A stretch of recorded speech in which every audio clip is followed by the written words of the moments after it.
한국식 읽기 177번은 서대경의 소매치기들을 읽겁니다. 이게 176번에서 읽었던 서대경의 이게 시 두 편인데 이 서대경이라는 게 이 상징학 연구소 2024년 4년도에 금년의 시 그죠? 그걸로 선정된 거죠.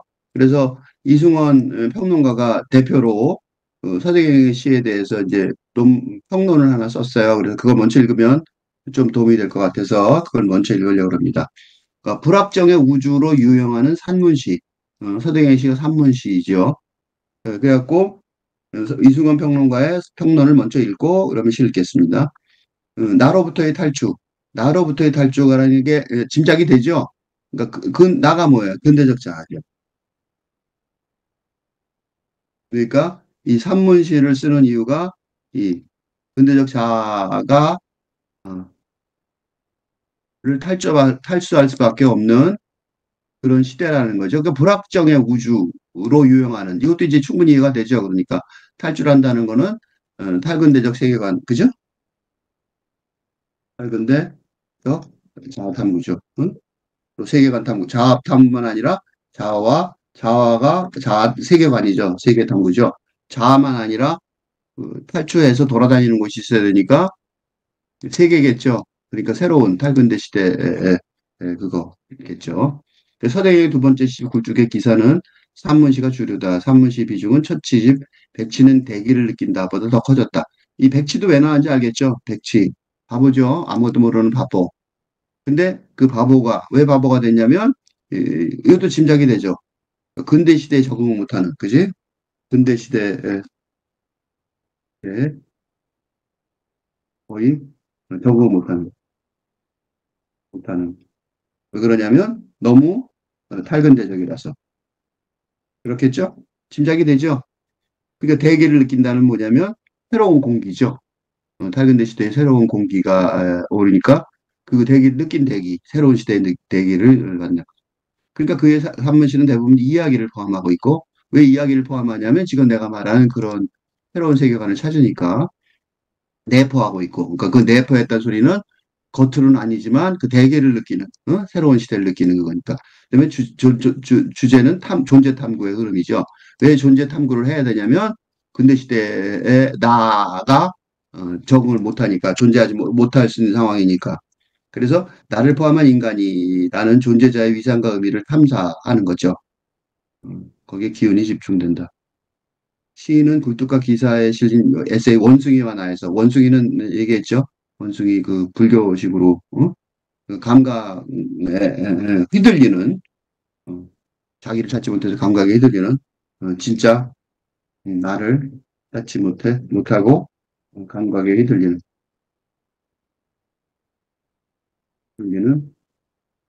불교, 선불교, 화두, 선불교, 화두 이거는 다른 게 아니라 선불교 화두에서 나온 의 주인공이죠. 그 얘기를 지난번에 내가 했는데 바로 그거죠. 그 원숭이가 있는데 그 원숭이가 지금은 이제 나는 이제 새롭게 찾으려는 그죠? 새롭게 찾으려는 사람이 나죠. 어떻게 했는지. 자기 시의 취향을 두드리 드러냈다. 시는 나로부터의 탈주다. 그러니까 나로부터 탈주라는 게 설명했죠. 생성이고 변신이다. 바뀌어야 되는 거죠. 새롭게 만들어야 되고. 시는 의미에서 비의미로, 의미라는 건 이건 근대적 의미죠. 근대적인 의미가 보통 우리가 알고 있는 의미인데 그 의미에서 근대적으로는 비의미지만 탈근대적으로는 의미가 있는 그런 비의미로 나가는 운동이며 그러니까 그게 아방가르드죠. 아방가르드. 그게 아방가르드라는 게 아방가르드라는 소리고 그거는 세계관의 첨단적 모색이라고 할 수 있는 거죠. 그러니까 시라는 장르 자체가 이거 그러니까 내가 왜 이걸 설명을 이렇게 자세히 하냐면 혹시 시란 무엇일까 생각할 때 이게 지금 시에 대한 정의란 말이죠. 그렇죠? 근대 시대 시에 대한 정의. 음, 지금 시대 근대 시대의 정의에 의하면 지금 시대 근대 시대라면 뭐 다른 얘기가 아니라 지금 음, 네. 그러니까 지금 시대에 글을 쓴다면 뭘 써야 되냐? 바로 이 서대경의 이 시인 같은 이런 방법을 가지고 시를 써야 되고 그거에 대해서 이제 이 어, 상징학 연구소에서도 인정하는 거고 이중원 평론가도 그걸 인정해서 이런 평론을 써주는 거예요. 그러니까 이게 그냥 쓴 게 아니죠. 그러니까 나에서 나라고 부를 수 없음. 그러니까 나에서 나라고 부를 수 없음. 이게 충분히 이해가 되죠. 이제 굉장히 정확한 표현이죠. 지금 나라고 부를 수 없단 말이에요. 그걸로 나아가는 여정이죠.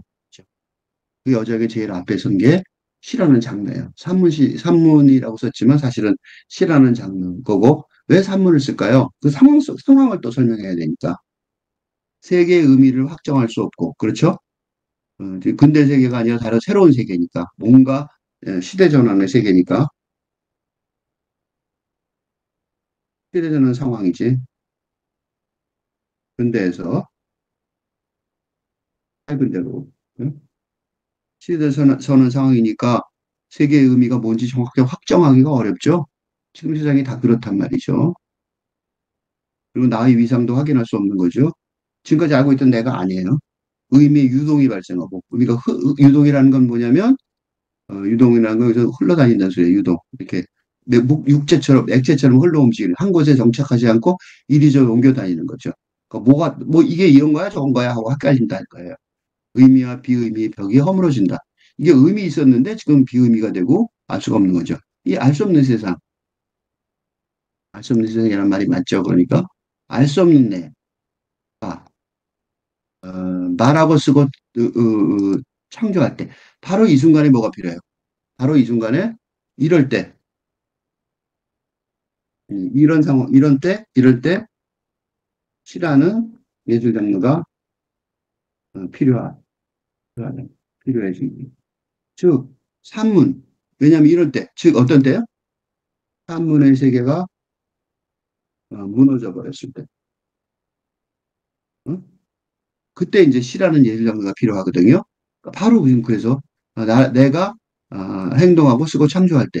그러니까 지금 내가 산문을 왜 이렇게 시만큼 읽어주냐면 이게 시라는 거예요. 그러니까 시를 쓰는 사람들이 이거 굉장히 중요한 거예요. 쓰긴 쓰는데 내 시가 의미 있게 되길 바라는 경우 많죠. 그지? 그래서 공부에 시를 쓰고 살았는데 내 시 이거 왜 썼는 거야? 내가 무슨 시를 쓴 거야? 내가 한시만 살았네? 이렇게 안 되려면 이런 사고방식. 그래서 요새는 산문적인 이런 에세이, 이거, 그죠? 에세이. 에세이가 생각보다 중요해요. 이거 실론이죠, 실론. 그래서 나는 실론을 중요시 여겨요. 음, 실론, 시와 실론이 동시에 필요한 시대 전환의 시대이기. 어?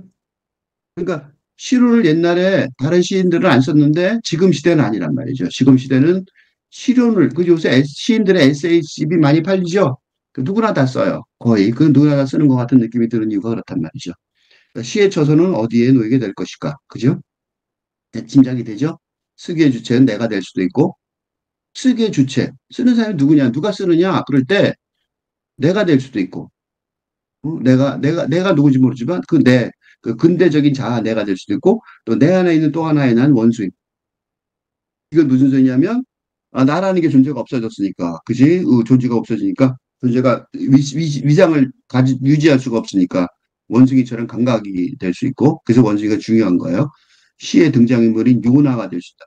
요나는 기독교의 그 하나님의 신의 명령을 어겨서 고래한테 잡혀먹은 그런 신화적인 인물이죠.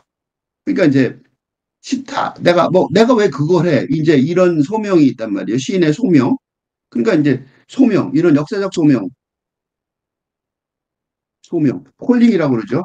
콜링이 뭐예요? 신의 부름이죠. 응, 부름에 탐탁시, 대답하지 않으려 하다. 하지만 고래에 잡혀먹고 잡혀서 잡혀먹혀서 뱉어내지니 내진 곳이 자기가 어, 갈 곳이었던 음? 구약의 예, 선지자. 그게 요나란 말이죠. 난 싫어. 안 해. 근데 이 시인은 깨닫는 거예요. 그러고 싶은데 그게 안 돼. 그래갖고 구약 성경에 구약 성경에 그 요나처럼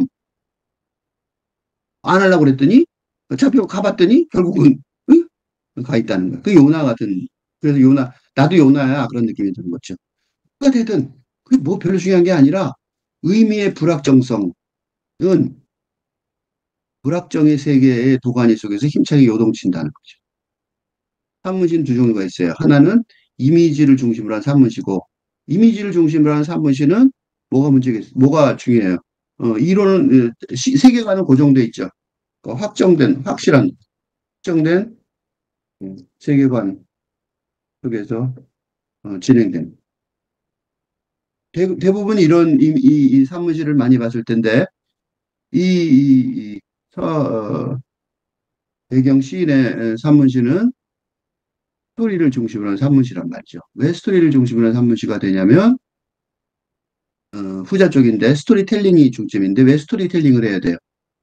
무슨 얘기인지 정확하지가 않으니까 이제 말이 수다스러워져요. 왜냐하면 자기가 하려는 이야기가 사연이 어? 확실하게 전달되기 어려운 상황. 그러니까 난 너를 사랑해 그렇게 말한다고 그래서 상대방이 그 사랑을 믿냐 요새 안 믿잖아요. 그래서 뭐 100일 뭐 어쩌고 프로포즈가 내가 제일 웃긴다고 생각해요. 프로포즈를 하려면 이게 프로포즈가 얼마나 웃기냐면 요새 프로포즈가 뭐예요? 결혼하자고 이게 제안하는 거잖아요. 근데 요새 우리나라 사람들 프로포즈 언제 하는 줄 아세요? 결혼식 정해놓고 결혼식 직전에 해요. 왜요? 절대로 거절하지 않을 시간에 해요. 왜요? 그전에 거절할 수도 있으니까. 근데 원래 프로포즈는 그렇게 하는 거 아니에요. 원래 프로포즈는 거절할지 안 할지 모르는 상황에서 프로포즈 하는 거라고. 근데 우리나라 상황은 이 사연이 전달되기가 확실히 어려운 상황이에요. 그러니까 프로포즈를 할 때 있죠. 준비 잔뜩 했고 했는데 여자가 웃기는 소리네. 웃기는 일이야. 이렇게 말할 수 있는 상황이 너무 높으니까. 결혼식 해놓고 프로포즈를 쓸데없이 해요. 결혼식에서 약속 다 해서 결혼식장에 들어가면 될 걸 결혼 준비 다 해놓고 무슨 프로포즈냐고. 그러니까 되게 우스꽝스러운 프로포즈를 한국에서 지금 하고 있는 것 같아요. 프로포즈는 하고 싶고 위험 있는 프로포즈는 못하니까 진짜 위험 있잖아요. 위험하잖아요. 그러니까 말도 안 되는 프로포즈 그런 유행이 있어요. 쓸데없는 프로포즈죠. 왜 하고 왜 하는지 모르겠어요. 소설과 다른 점은 소설은 뭐예요? 소설은 확실한 이야기가 있잖아요. 그치? 이게 근대 소설을 말하는 거예요. 근대 소설과 다른 거죠. 그 근대 소설과 다른 이유는 그놈의 근대 소설처럼 조금 전에 얘기한 프로포즈 하듯이 그게 확실한 줄거리가 있을 수가 없단 말이에요. 왜냐하면 다른 점은 말하는 자와 듣는 자가 모두 유령에 가까운 불확실성, 모호성을 지닌다는 점이에요. 이게 프로포즈를 한다고 설치는데 이런 상황이니까 프로포즈를 못 하는 거예요. 정식 프로포즈를 할 수가 없는 거예요. 요새 프로포즈는 다 가짜 프로포즈예요. 그러니까 그의 산문시는 서사의 상징성이 서사의 상징이 있을 수가 없는 거죠. 서사의 스토리텔링을 압도하고 이건 뭐냐면 이건 말을 좀 묘하게 했어요. 스토리텔링은 이거는 예전의 스토리텔링이에요. 그지? 근대 서사의 스토리텔링 앞에 말고 다른 말로 썼어요. 여기서는 스토리텔링이 건대 서사의 확정된. 그래서 뭐로밖에 못 봐요? 상징으로밖에. 이 모호한 상징으로밖에. 이거 그렇게 써요. 이 말을 설명을 좀, 응? 어, 보고 이게 뭔지 딱 서사 그러면 이야기인데 이야기가 어떻게 되는지 잘 모르겠는 거죠. 응? 앞에는 다른 얘기예요. 앞에하고 두 개 반대말로 썼어요. 스토링이 이렇게 되고 저렇게 되니까. 첫 시집에 의있게 등장한 요나의 이미지는 두 번째 시집에서 확대되고 증폭되는데 이것은 첫 시집에 암시적으로 등장한 굴뚝에 사는 사내가 두 번째 집에 굴뚝의 기사로 확대되어 몇 편이 실어 퍼져. 그거는 요나 얘기, 응? 요나 얘기가 이제 점점 중요해진다. 이제 아까 요나 얘기했죠. 그러니까 구약의 성서에 등장하는 요나 자체가 아까 얘기한 그 요나 스토리가 그걸 깊게 했어요. 선지자 요나는 하나님의 명을 여기고 배를 타고 도망가다 포로를 만나 바닷속에 던져서 큰 물고기 배에 들어갔다가 3일 후에 풀려나 쫓겨나서 살아나갖고 그 고래가 뱉어요. 그래갖고 어쩔 수 없는 거죠. 하나님 명을 수행을 해야 되는 거예요. 그런데 또 어떻게 했어요? 끝내 불만, 내가 왜 여기 와서 왜 그러지? 다시 하나님의 교화를 받는 묘한 인물이다. 요한은 선지자인 받고 같지만 하나님의 명령 어기는 거죠. 이 일화에 대한 성서적 해석은 여러 가지가 있으나 요나의 서사가 인물의 의미의 불확실성이라는 특징이죠. 그죠? 내가 왜 이걸 해야 되는지 모르겠다 이거죠. 천상의 비밀은 인간의 지식으로 알 수 없다는 암시. 이거는 천상의 비밀이 아니라 지금 근데 이거는 이제 성경에서 천상의 비밀이고 여기서는 이제 탈근대 세상에 새로 온 거죠. 그러니까 기존의 지식, 그죠? 기존의 인간의 지식으로는 알 수 없는 거죠. 천상의 비밀이라는 건 여기서는 탈근대 시대, 새롭게 온 지금 시대 전환의 상황 속에서 어떻게 해야 되냐 이거죠. 서대개인에게 이 점이 요나 수용의 유인책으로 요나를 쓰기로 맘먹은 거죠. 원숭이라는 거는 이제 감각으로만 남은 거고 요나는 좀 이 지석인 같죠. 그러니까 둘 다 마찬가지로 이거는 원시적으로 반대쪽으로 넘어가는 게 생각하는 쪽이고 요나는 hom의 우아함도 지니고 있어서 시적인 울림을 준다. 그 시에 말하는 주체로서의 나는 원숭이도 되고 요나도 되고 굴뚝의 기사로 뭐 이것저것 다 나오고 왜 그렇게 되냐면 존재의 분화죠. 존재라는 게 근대 존재가 있었는데 근대적 자아의 존재가 있었는데 그게 음, 현대 시대에 적응하기 위한 이것저것 찾아보는 거죠. 그러면 지금 세대원 시대에서는 어떻게 존재가 자리를 잡고 살아야 되냐 그런 혼란 안에 빠지게 되는 거예요. 이러한 분화의 원초적 형태를 보여준 첫 시집 작품으로 소박한 삶과 어, 가을밤을 들수 소박한 삶은 구성이 소박하다. 등장하는 인물 자체가 아름다운 그녀, 소방관, 굴뚝에 사는 사내로 단순화되어 있고 화자는 이 인물들의 이야기를 보고하는 서술자다. 시의 소재는 서정적인 화제다. 아름다운 그녀의 모습이 투영되어 불은 투명하고 작고 고요했다. 손톱이 나 있고 매끄러웠으며 얼음처럼 펴보였다라고 했다. 목욕탕 굴뚝에 사는 사내가 아름다운 소녀에게 외친다. 얼음처럼 차가운 불이래요. 이 모순어법이죠. 왜 모순어법이 되냐면 얼음처럼 차가운 불. 이 기존에 있던 그 불이나 물의 그런 기존에 있던 그런 체계, 불이나 물을 얼음이나 물이란 음, 개념, 기존의 개념들이 저는 적용되거나 작동되지 않는 상황이라는 뜻에서 말하는 거죠. 얼음처럼 차가운 불, 그죠? 그 불은 뜨거워야 되는데 얼음처럼 차가운 불이라고 말하는 이유가 있는 거죠. 옛날에 했던 생각, 그런 언어들이 하나도 안 통하는 거죠. 그러니까 이 시 장르로 그거밖에 하면 안 되니까, 그지? 한문으로는 표현할 수 없어서 어? 시 장르로밖에 말할 수 없는 있으니까, 그지? 그러니까 모순어법이 되는 거죠. 산문적으로 볼 때 모순어법이죠. 시적으로 볼 때는 괜찮은 거예요. 시의 주제를 환기한다. 여기 등장하는 세 인물은 화자의 분신이자 시인의 분신이죠. 그러니까 여기 사람이 아름다운 그녀, 뭐 소방관 이렇게 나왔잖아요. 이 사람이 한 사람인 거죠. 분신인 거예요. 누가 누군지 모르게 된 상황인 거죠. 내가 지금 뭐 하고 있는지 모르는 거예요. 그러니까 내가 아름다운 그녀인지 소방관인지 굴뚝에 사는 사람인지 잘 모르겠는 거죠. 응? 인물은 불확정적이지만 아름다움이 중요해요. 아름다움은 뭐냐면 시라는 예술 장르를 통해 우연히 완성된. 크리스탈화된, 결정화된, 응? 응? 응?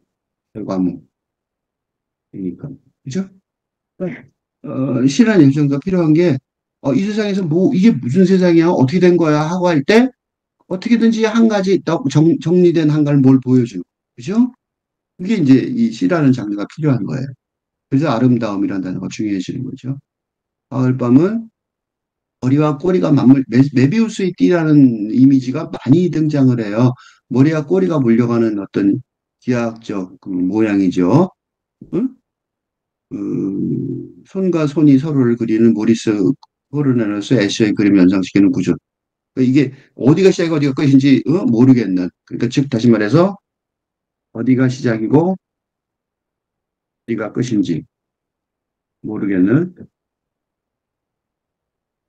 기존의 거사 구조를 적용할 수 없는. 이야기는 시작은 어제 했는데 어디서 시작되고 어디서 얘기가 끝나는지 알 수가 없는 거죠. 그게 지금 세상의 문제란 말이에요. 어? 그 요새 여자들이 수다를 많이 떠는 이유가 있어요. 여자 수다를 많이 떨죠. 그 이유가 뭐예요? 아무리 얘기해도 결론이 안 나니까. 마- 한 2시간 동안 전화 통화한 다음에 헤어지면서 뭐라 그러냐면 만나서 또 얘기해. 만나서 얘기해. 이런다고요. 2시간 동안 뭐 했는데.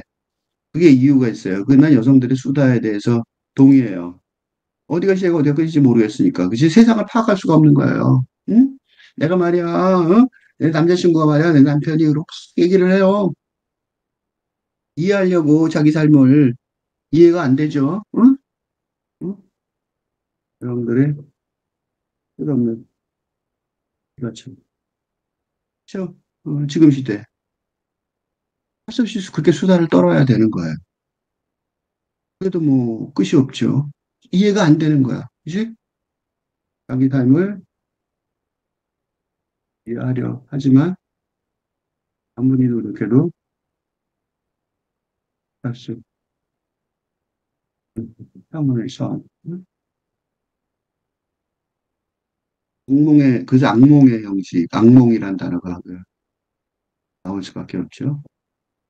내용이 이렇다는 거. 어느 날 밤 술집 화장실에서 원숭이를 토했다. 원숭이가 아까 나왔죠? 그러니까 술집 화장실에 왜 원숭이를 토했어요? 술집이라는 건 술을 많이 먹고 이제 화장실에서 토한 거예요.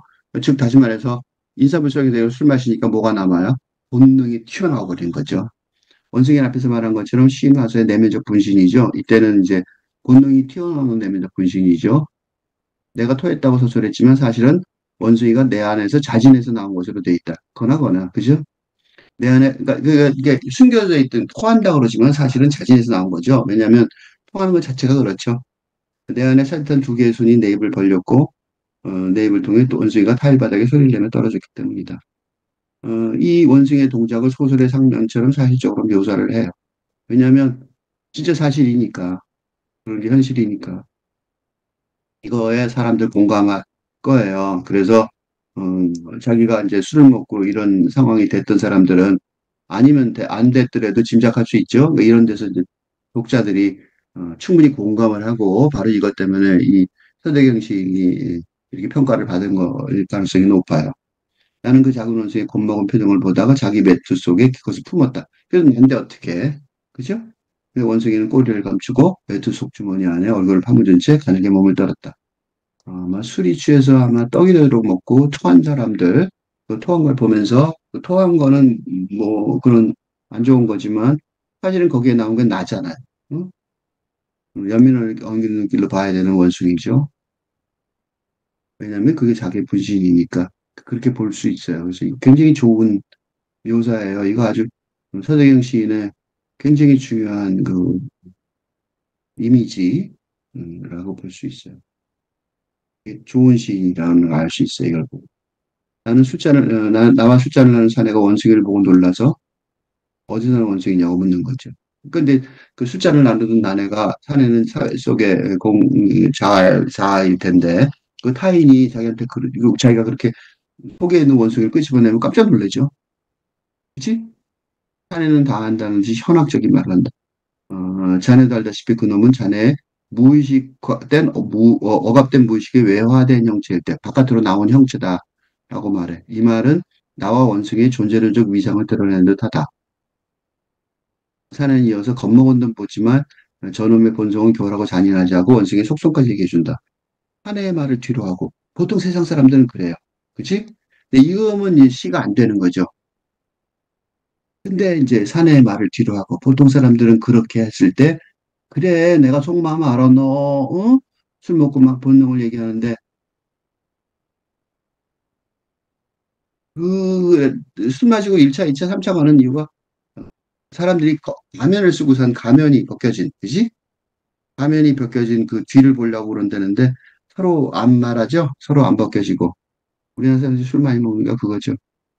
끝까지 먹는 이유가. 사내의 말을 뒤로 하고 나는 다시 거리를 걷는다. 원숭이는 고통스러운도 헐떡이며 몸속으로 pu고들었다. 나는 원숭이를 동정하며 자신이 원숭이를 부인하고 저주하고 때리고 목졸랐지만 원숭이가 나의 억압된 무의식이 아니라는 걸 알고 있다. 앞에 사람들은 했던 말을 부정하는 거죠. 나는 원숭이에게 넌 나의 환상일 뿐이야. 어떻게든지 왜 그래요? 그러니까 현대 자아가 응? 불합정적이면서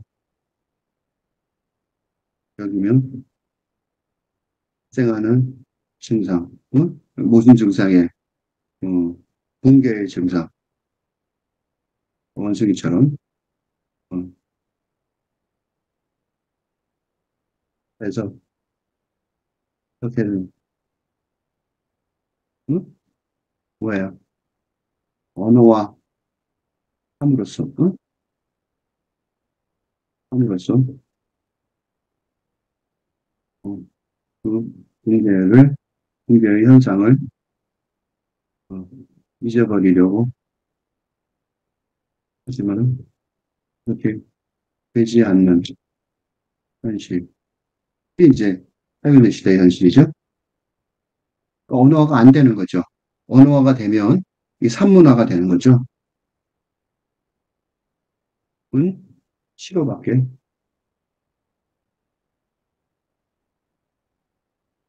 지금 시가 뭐예요? 분리문자죠. 어? 분리문자, 시, 분리문자. 무슨 말로 해야 될지 잘 모르겠는. 그죠? 그러니까 안 되는 거. 어?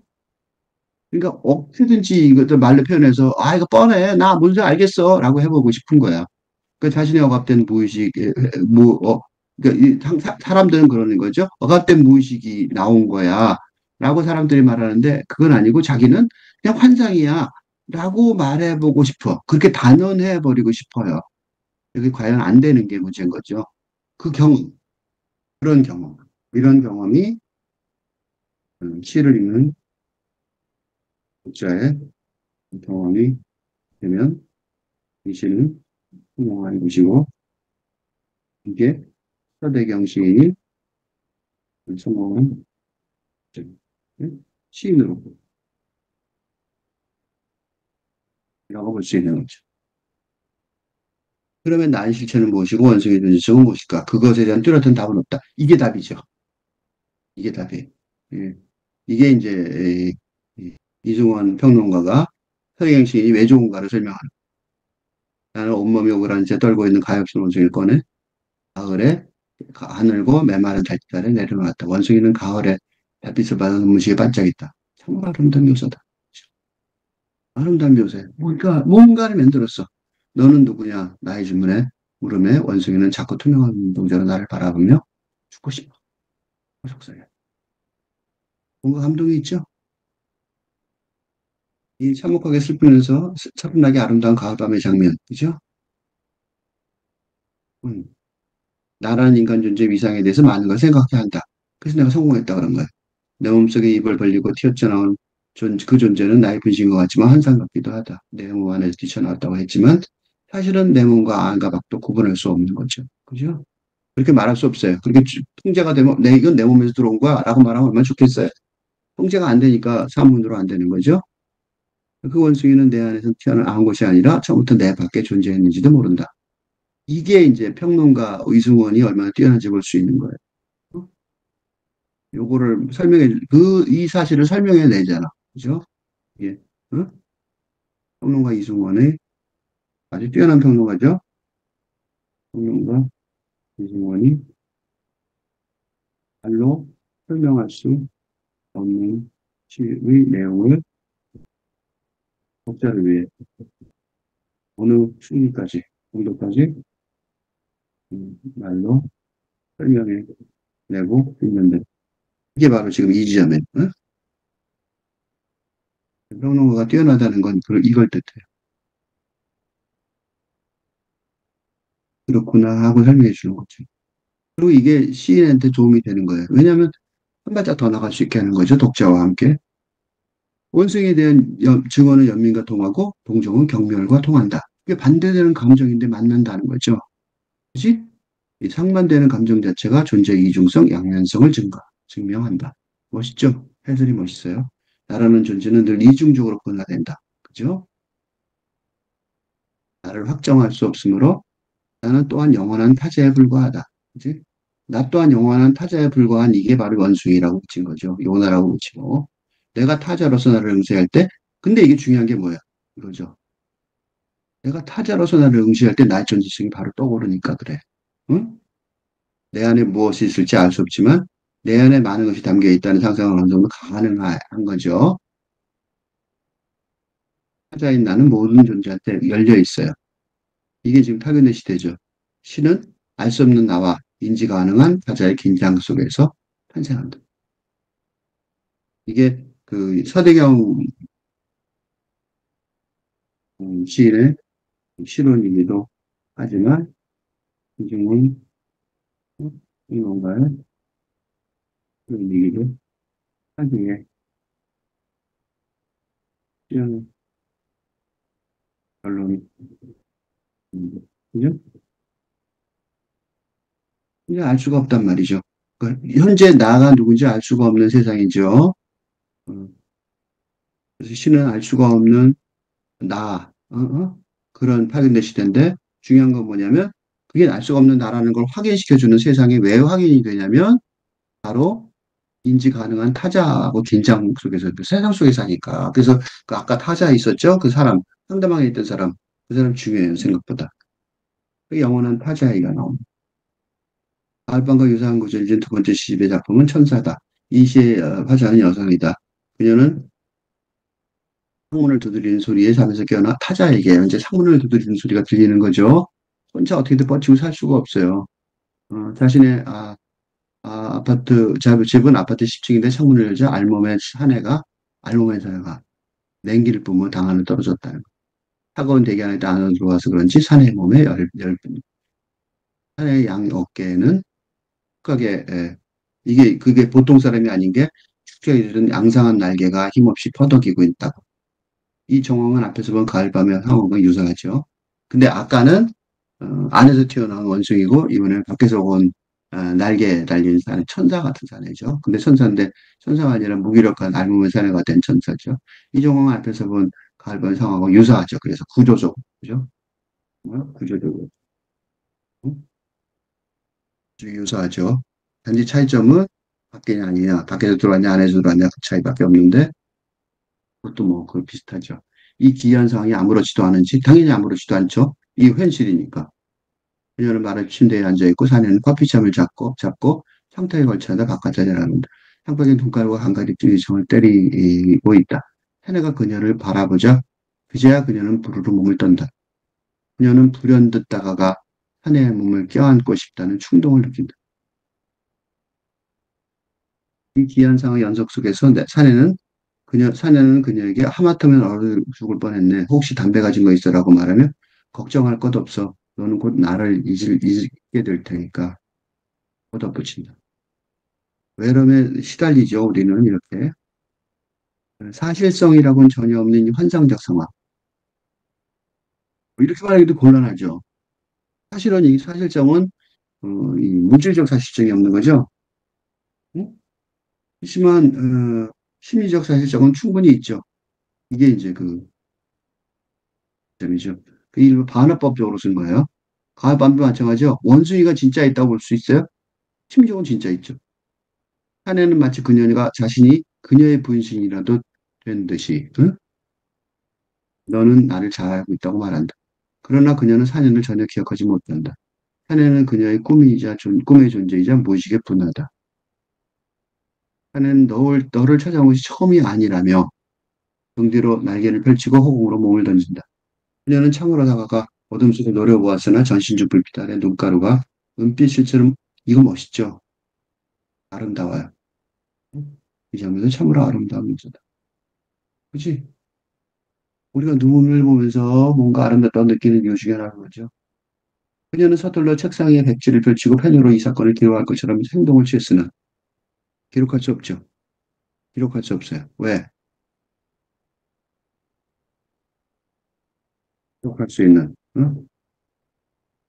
응? 현실의 상황이 아닙니다. 쪽으로 생각할 수밖에 아닙니다. 응? 현실은 아니잖아요. 그러니까 전 현장 사실성이란 전혀 없으니까 기록할 게 없는 거죠. 응? 그러니까 시로 창작할 수밖에 없는 거야. 결국 시가 창작이 됐죠. 쓸쓸히 미소 지으며 파라를 내려드리고 만다. 시의 마지막 문장은 그녀의 밤을 거니는 의식 속에서 자기 내면에 도사린 어떤 아득하고 눈부시게 타오르는 존재의 눈을 마주 보았다. 아름답죠.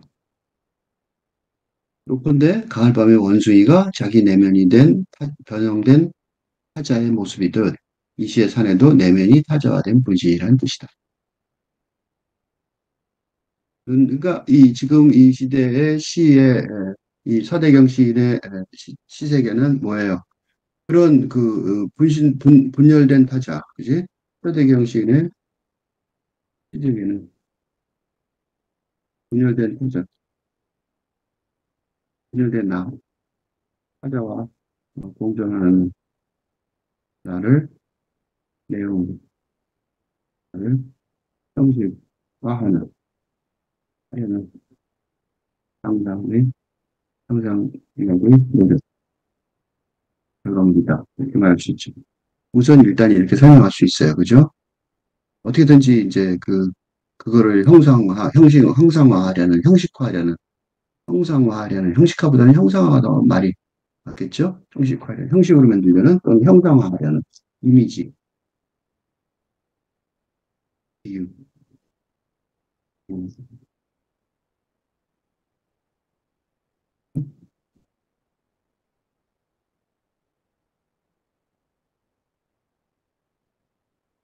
형상력의 결과물이죠. 눈 내리는 겨울밤 그의 앞에서 창문으로 진입한 날개 달린 사내는 뭐예요? 주체와 개체가 혼합된 존재의 모호함이죠. 세상에 뭐 명멸하는 존재자는 명멸하는 이 무슨 뜻이냐면 명멸. 이거 한자 말로 보면 꺼졌다 켜졌다는 거야. 있다 없다 그런 거죠. 있는지 없는지 잘 모르겠다. 그치? 명멸하는 즉 이제 하, 다가도 존재하지 않는 지금 그러니까 이게 지금 현재 세상의 문제죠. 내가 세상에 이미 있는 거야, 없는 거야. 그죠? 누구나 다 느끼는 거죠. 존재자는 그 의미를 확장할 수 없고 뭔지 잘 알 수 없는 거죠. 불가피하게 의미의 분할을 겪을 수밖에 없다는 사유가 일관되게 이어진다. 굉장히 정확하게 파악하고 있는 거죠. 지금 시대를. 내 몸에서 입 달리고 뛰쳐나온 원숭이건 또 알몸으로 창문으로 진입한 날개 달린 사내건 어? 이게 다 뭐예요? 환상의 가공물이죠. 동물들은 내게 낯선 존재 같이 보이지만 또 뭐예요? 이것도 되게 멋있는 표현이에요. 껴안고 싶을 정도의 친숙함을 안겨준다. 또 굉장히 요거는 평론가, 이승원 평론가가 우리한테 가르쳐주는 굉장히 중요한 발견점이죠. 내 몸 안에서 나오건 창밖에서 뛰어들었건 몸의 안과 밖을 구분할 수 없게 대상의 존재성은 주체와 타자로 이중화된다. 그치? 어쩔 수 없다는 거예요. 그다음에 원숭이와 이질감이 동질감으로 전이되듯 사내와의 거리감은 육체의 밀착감으로 전이된다. 분명한 것은 나라는 존재가 늘 이중적으로 분화한다는 사실이다. 그죠? 나는 영원한 타자이고 타자로서 나를 응시할 때 나라는 존재의 윤곽이 비로소 조작된다. 이게 멋있는 결론이에요. 그러니까 나를 나 안에서는 설명을 못하고 뭐로 봐 설명할 수 있어요. 타자가 돼서 억지로 내 바깥에 나가서 나를 볼 때 그때서야 겨우 비로소 존재의 윤곽이 포착이 돼요. 되게 멋있는 설명이죠. 이 설명은 그리고 또 하나 좋은 점은 서대경 시인의 시제계에 관한 설명이지만 뛰어난 뭔가 이런 이 특정 시인의 세계관에 관한 설명을 넘어서서 어? 시라는 종류, 현대 시대 시라는 장르가 기여할 이 무엇인가에 대한 설명, 그리고 이때 생각하는 사람들이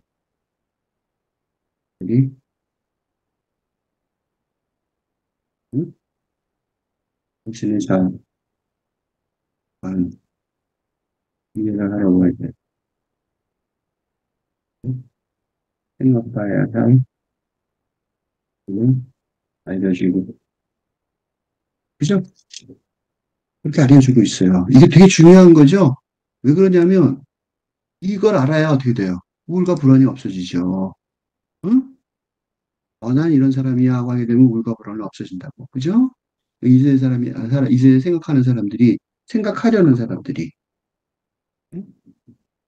우울과 불안과 불행의 원인을 파악하려고. 응? 되게 중요한, 아주 좋은 결론이 나왔어요. 그러니까 이러고 나니까 이제 시인이 왜 중요한가가 나오는 거죠. 시인 또는 시적 상상력이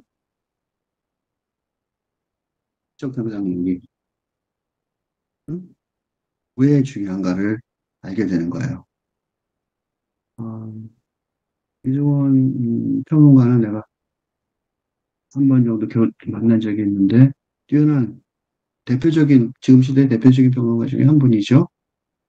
시인은 또 이렇게 왜 이렇게 나라는 존재의 문제에 강박적으로 매달릴 수밖에 없죠. 그러니까 그죠? 아니면 어떻게 돼요?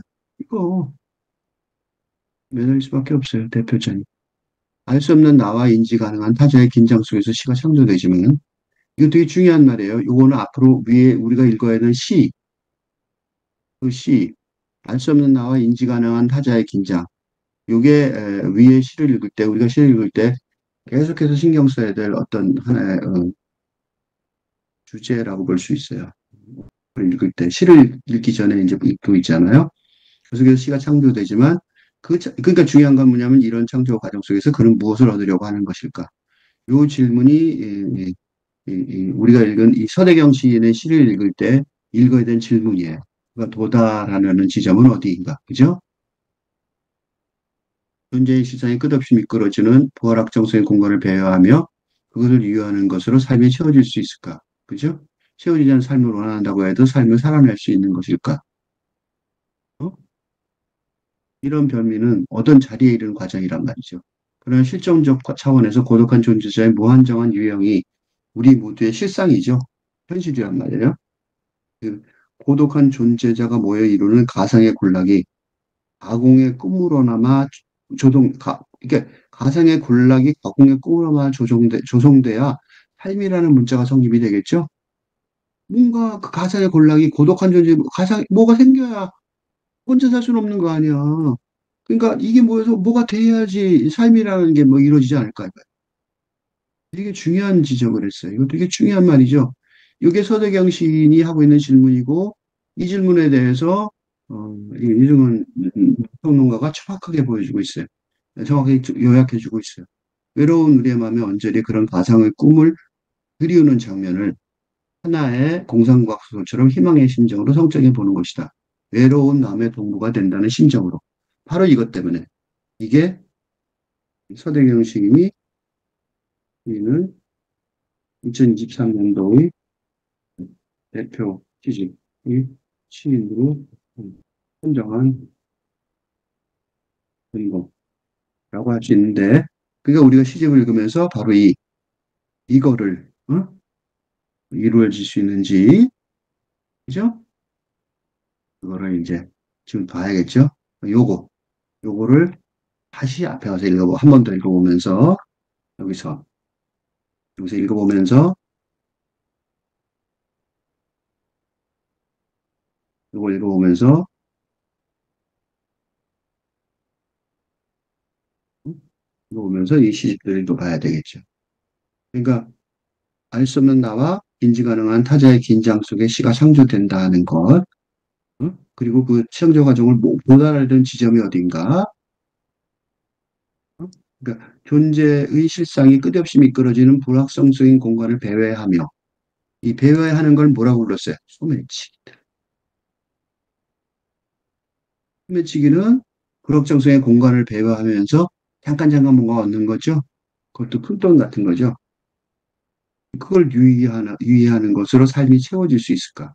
하는 질문이 바로 소매치기라는 이 제목, 시집의 제목에 나타나 있어요. 시의 제목에 나타나 있어요. 채워지지 않는 삶을 원한다고 해서 삶을 살아낼 수 있을 것일까? 이런 어떤 자리에 있는 과정인데 그 과정, 도달하는 지점은 이제 우리가 읽으면서 이 시를 읽으면서 생각해 봐야 되는 거죠. 그리고 그게 이제 소매치기 들이라는 복수가 있죠. 이 복수. 이게 단수가 아니라 복수란 말이에요. 왜 복수냐면 한 사람이 아니라 두 사람이에요. 나와 소매치기 아이. 이렇게 두 사람이 적어도 두 사람의 음, 말 없는 대화가 이 시의 내용이거든요. 그러니까 두 사람이잖아. 그렇죠? 미리 스포일을 하자면. 그러니까 이제 그 고독한 존재가 뭐야? 가상에 만드는 이루는 가상의 군락이 가공의 꿈으로나마 조성되려고 하는 거예요. 그 가공의 꿈으로나마 조성되는 과정이 이 시집에 이제 나오는 거죠. 그게 이제 알 수 없는 나와 나도 내가 누군지 모르지만 인지 가능한 상대방이 누구지 않은 거예요. 인지 가능한은 상대가 누구인지는 모르지만 그러니까 존재한다는 거는 알 수 있는. 응? 아, 저 사람이 누구야 하고 눈앞에 보이는 거죠. 그런 인지 가능한 존재. 하자와의 긴장. 이 둘이 이제 말하는 대화, 긴장 속에 말하는 대화가 벌어지거든요. 근데 이런 것, 외로운 마음의 언저리에서 그런 가상의 꿈이 들이우는 장면. 그 장면이 이 소매치기에 나와요. 하나의 공상과학 소설처럼. 왜 이걸 할까요? 희망의 심정이죠. 희망의 심정. 희망을 준단 말이에요. 응? 요 희망의 심정. 요게 이 시인을 주목하게 하는 거고, 그 주목하게 한 게 바로 이 아까 말한 대표 시인을 한 거, 그 근거가 된다는 거죠. 왜? 외로운 마음의 동무가 될 수 있겠구나, 라고 느끼는 거예요. 그러니까 요게 되는지 안 되는지 서대경 시인의 소매치기를 읽어봅시다. 전차가 터널을 빠져나오며 드문드문 앉아있는 승객들이 차창으로 쏟아져 들어오는 정오의 밑에 쌓인다. 요거는 이제 환경이죠. 현실인지 환상인지 알 수가 없지만. 근데 아까부터 중요한 건 이거예요. 아까부터 소매치기 아이의 눈이 나를 응시하고 있음을 알고 있다. 소매치기 아이가 쳐다보는 거예요. 왜 이렇게 되면 어떻게 돼요? 아까부터 소매치기 아이의 눈이 쳐다보고 있다는 거예요. 긴장, 그죠? 소매치기라는 사람, 소매치기는 반사회죠. 그리고 위협적인 인물이잖아요. 나는 위협적인 인물의 응시, 응시를 받고 있는 거죠. 그러니까 응시로 인한 관계의 긴장, 그죠? 상태를 말할 수 있죠. 그 둘이가 그냥 모르는 게 아니라 서로 인식하고 관계 긴장하고 있게 되는 거예요. 그렇겠죠? 소매치기가 나 쳐다보고 있다. 상대방이 소매치기인지 알아. 또는 이걸 소매치기라고 얘기하면 좀 이해가 안 되면 밤길에 예를 들면 여성 혼자 걷는데 뒤에서 들리는 둔탁한 남성의 발소리를 의식하는 긴장 상태라고 말할 수 있죠. 처럼. 응? 그런 거야. 위협하는 건 아니, 상대방이. 이거는 소매치기는 더하죠. 또는 그보다 더 직접적인 으로 음, 하는, 그지? 그런 상황이죠. 긴장이 더 직접적인 경험되죠. 소매치기를 아니까. 소매치기가 문제예요. 소매치기. 왜 소매치기라는 걸 아냐고. 그치? 건들 때는 이거 모르잖아요. 뒤에 들리는 남성의 그 사람이 지금 나쁜 사람인지 어떤지 모르잖아. 그러니까 안심할 수도 있단 말이야. 그러다가 봤더니 아파트 앞에서 딱 봤더니 우리 동네 아저씨야. 그러면 이제 풀리잖아. 소매치기는 아니잖아. 폭력배는 아니고 비협할 사람은 아니잖아. 그 사람 자세히 묘사하게 되는 거야. 왜? 나도 응시하고 있으니까 똑같이. 응시할 수밖에 없죠. 긴장 상태에서. 좌석 등받이에 거의 눕듯이 기대어 있는 왜소한 체고.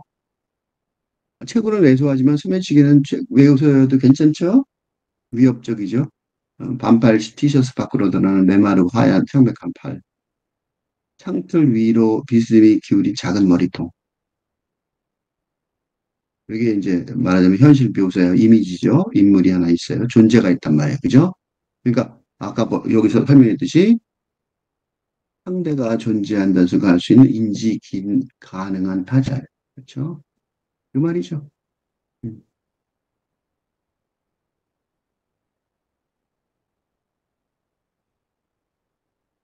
상대가 존재한다는 것을 알 수 있는 인지 가능한 타자라고. 응? 설명이죠. 전차의 흔들림에 깃든 눈빛은 알겠는 거야. 이 사람 계속 전차 타고 다니면서 소매치기 하니까. 전차가 지금 없는 거죠. 요새는 전차가 없어요. 그지? 이 전차라는 게 도심을 가로지르는 교통수단인데 지금은 없는. 그죠? 현재는 우리나라는 운영되지 않죠. 외국에서만 운영되는 도심, 관통, 응? 대중, 공수단이에요. 이것도 이제 약간 환상적이죠. 우리나라가 아니고 이제 외국 얘기니까. 그렇죠? 이것도 일부러 환상적인 그러니까 어디까지가 현실이고 어디까지가, 그래서 어디까지가 현실이고 어디까지가 환상인지 알 수 없게 하는 음, 배경, 그죠? 배경을 만드는, 환경. 전차의 흔들림에 깃든 빛은 지진이 훑고 지나간 여름의 뒷골목처럼. 이건 진짜 지진이 아니고 지진이 훑고 간 여름의 도시의 뒷골목처럼. 이미지죠. 어, 환하고 고요하다. 환하고 고요한 거는 나쁜 이미지가 아닌데 이게 나쁜 이미지죠. 지진이 훑어간 도시의 뒷골목처럼. 그러니까 환하고 고요한 눈빛이 더 위협적이 되는 거죠. 이 시인이요, 이 서대경 시인이요, 언제나 산문시를 하나, 둘, 셋, 넷, 다섯, 여섯, 그죠? 이런 식으로 어떤 그 소설의 그 일부러 이 연을 바꾸는 것 같아요. 네 개 있었는데 176번에 읽을 때는 여기서는 이제 이게 소설의 발단처럼 이야기의 발단. 근대 소설의 이야기 쓰듯이 그런 식으로 하는 것 같아요. 그래서 이야기의 발단이죠. 그리고 이제 등장인물 등장했죠. 그 다음에 이제 배경 나왔죠.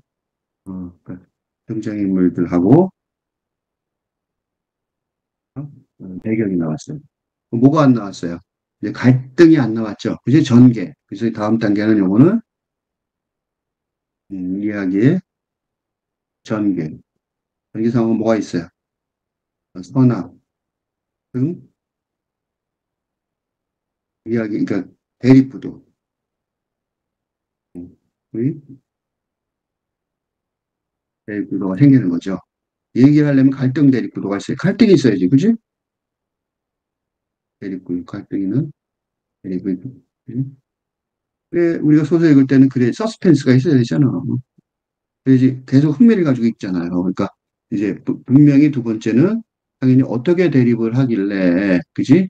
무언가 대입을 하려고 할까? 이런 소설을 읽을 때 우리가 소설에 손을 떼지 못하게 하듯이 이게 이제 좋은 작전이에요. 형식에. 왜 그러냐면 독자의 흥미, 인터레스트를 끌고 나가는 소설적 법이라는 거죠. 소설가들이요. 첫 번째 그 소설을 시작하는 문장을 고민을 무지무지한대요. 왜냐하면 읽다가 그다음에 안 읽는다고 재미없으면. 그렇죠? 그러니까 되게 중요한 거예요. 그다음에 여기서 이제 빠져들게 해야 되는 거죠. 여기서. 그죠? 그러니까 어느덧 나는 중년의 나이가 되었지만 자기는 중년의 나이. 근데 나는 중년의 나이인 난데 저 소매치기와의 나는 고아원에서 함께 자랐다. 이상한 소리죠. 저 소매치기 아이. 상대방은 아이고 나는 중년이에요. 그 두 개가 갈등이 있어요. 한 사람은 나이를 먹었지만, 그러니까 시간의 흐름에 음, 나는 어느덧, 그러니까 뭐예요? 시간의 흐름. 네? 굴복해요. 그죠?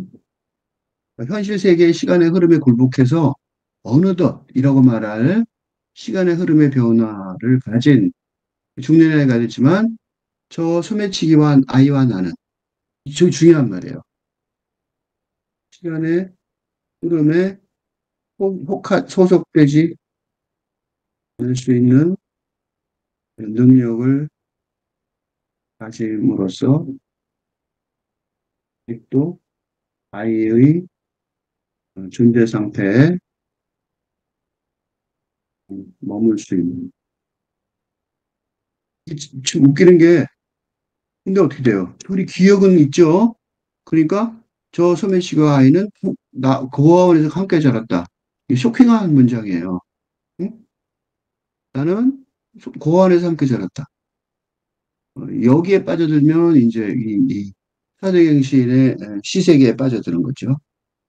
그것을 우리가 정확히 몇이었는지는 알 수 없다. 현실이에요. 몇인지 알 수 없지만 굉장히 많았다는. 어릴 때니까 몰랐겠죠. 굉장히 사실적 묘사예요. 소설적 묘사를 아주 좋아요.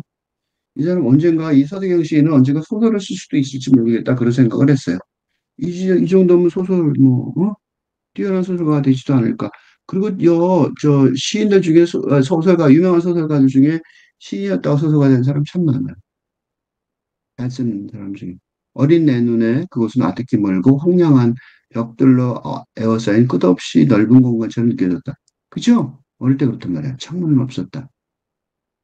감옥 같은 곳이었죠. 천장 중앙에 듬성듬성 붙어있는 형광등들의 침침한 불빛 아래 우리가 누운 철제 침대들이 양쪽 벽 끝까지 일정한 간격으로 도열해 있었다. 네, 멋있는 묘사죠. 이거 아주 소설적인 묘사예요. 그지? 아주 소설적이고 사실적인 묘사죠. 고아원이라고 할 때 할 수 있는. 그러니까 이렇게 함으로써 음, 이런 거가 뭔가 힘을 주려고 그러는 거죠. 그러니까 이거 화나겠네, 뭐 아니 분노하겠네, 뭐 힘들었겠네 이런 거를 주게 해요. 그래놓고 이제 뭐라 그러냐면 고아원장은 우리들을 쥐새끼이라고 그랬다.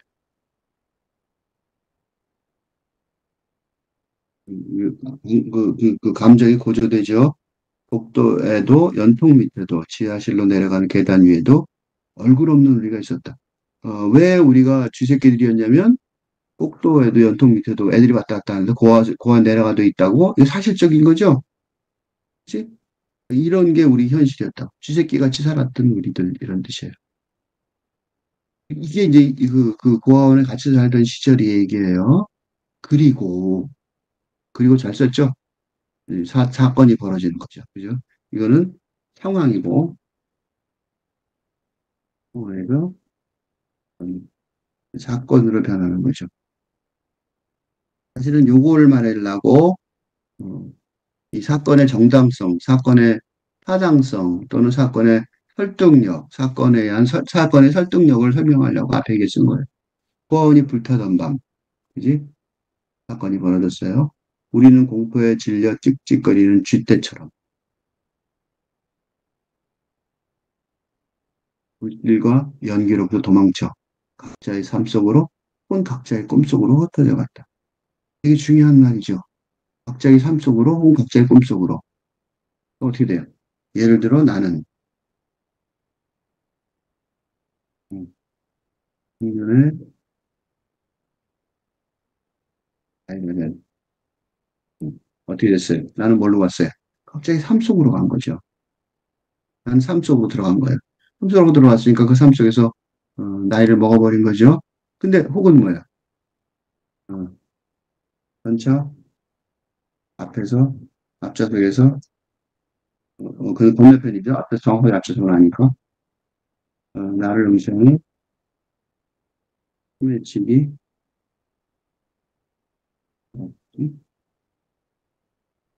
아이가 될 수는 없잖아요. 그러니까 그 뭐예요? 꿈속의 삶이죠. 이게 지금 현실인지 아니면 그 이게 어려워요. 왜 어렵냐면 여기서 뭐가 지금 문제가 되냐면 소매치기 아이 이 존재의 현실성에 관한 궁금증. 응? 이제 폭발하고 있는 거죠. 그렇죠? 얘는 현실이야? 아니야. 그런 거죠. 앞에 분명히 근데 문제가 뭐냐면 왜냐면 지금까지 아주 구체적으로 소매치기 아이의 현실적 존재성을 어, 충분히 아니 넘치도록 설명해온 이야기에 힘이 있으니까 그걸 무시할 수는 없으니까 어? 그냥 그저 환상이라고 하기에는 어, 곤란한 상황이 그러니까 독자의 양가지마 참여가 이미 진행되었다는 화제에 들어온 거죠. 우리가 쭉 읽었잖아요, 지금까지. 이제 못 도망쳐. 이 궁금해서 죽는다고. 이제는 여기서 몰라 하고 끊기가 좀 곤란해진 거예요. 빠져들었죠. 성공했어요. 서재경 시인이. 이제 여기서 이게 사연이 아닌 이유는, 사연이 아닌 이유는, 그,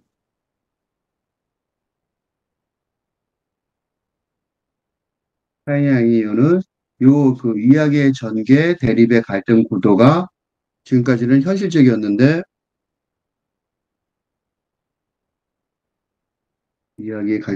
이야기의 전개가 2차 전개. 그러니까 2차 전개는 뭐냐면, 이게 아까 현실적인 것에 추가하여, 어? 심리이고, 거나 영적인 전개가 덧붙여지고. 그러니까 전개를 두 번 하는 거죠. 그래서 여기가, 이게 연이 사연을 넘어섰어요. 보면, 현실적인 거를 아까 있었는데, 그걸 넘어서는 거죠. 응? 그날 밤의 기억은 확실치 않다. 왜 확실치 않냐면, 현실의 기억. 근데 그렇죠. 고원이 불타던 막 도망치던 그거, 이런 극적인 사건의 기억이 확실하진 않죠. 언제나. 문득 눈을 떴을 때, 이 화재 기억이죠. 자동차 사고 나거나 화재가 났을 때 슬로우 비디오로 그 순간이 탁 보이긴 하지만 그게 그렇게 그지? 순간적으로 뭐가 정확하게 착착 분석을 해보지만 시간이 막 되는 것 같으면서 그지? 슬로우 비디오처럼 그렇게 되죠. 침대들이 타 오고 있었고 그 위에 누운 몸들이 검게 오그라들고 있었다. 원장이 혹은 우리 중 누군가가 지하실로 내려가는 문을 부쉈을 것이다. 아니면 몰라요. 그지? 지금 상황을 몰라. 확실치 않죠? 그러니까 왜 확실치 않냐면 단순한 사건을 넘어서는 거예요. 그래서 이게 무슨 큰 사건이 났을 때 시끄러운 이유가 바로 이거예요. 그냥 산문적인 보고서로는 불가능해요. 해석이. 문학적 상상력의 보고가 더 필요해요. 누군가가 고원장의 열쇠를 훔친 다음 그를 불길 속으로 떠밀어 버렸는지도 모른다. 이거는 복수의 그런 거죠. 근데 이거는 몰라요. 그랬으면 좋을 뻔했다. 뭐 그런 거는 나중에 추가한 거죠. 고원장을 훔친 다음 불길 속으로 떠밀어 버렸을 만큼 애들이 그렇게 힘이 있었을까? 우연하게 사건에 불타는 화재의 현장에 사건에 휘말렸는데, 그러니까 이거는 순전히 그 심리적인, 심리적 복수, 복수, 농상에 가깝죠. 그런 기억이 남아 있어요. 이런 기억도 남아 있는데, 그런 데 있죠? 알 수가 없어요. 이건. 그죠? 이거는 중요한 기억은 아니지만, 그래도, 뭐 중요하지 않은 기억도 아닌 거죠. 지하실의 비밀 통로는, 도시의 하수구로 통했다.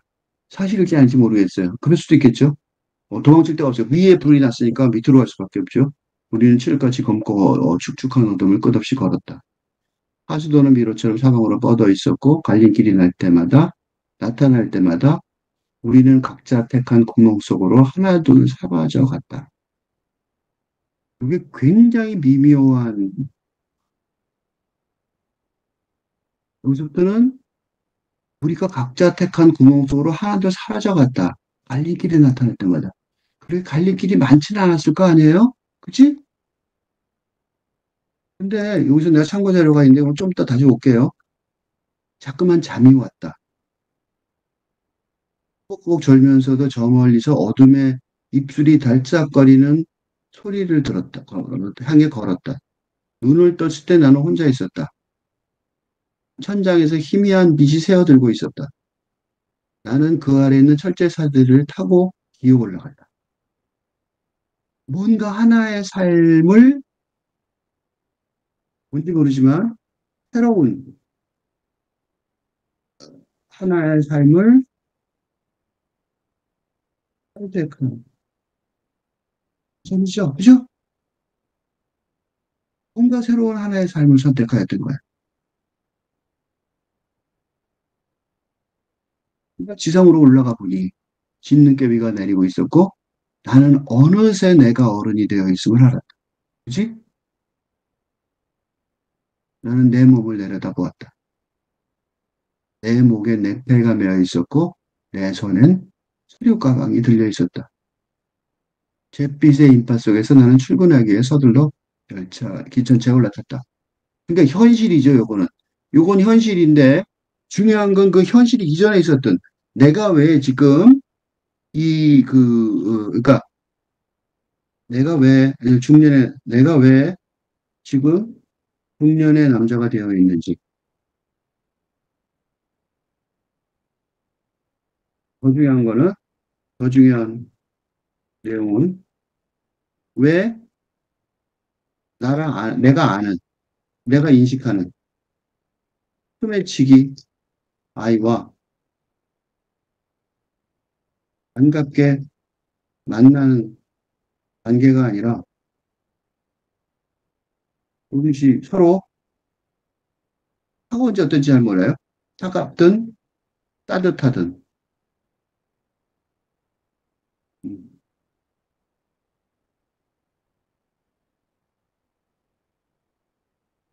공지하는 관계가 되었는지 그 이야기의 단초를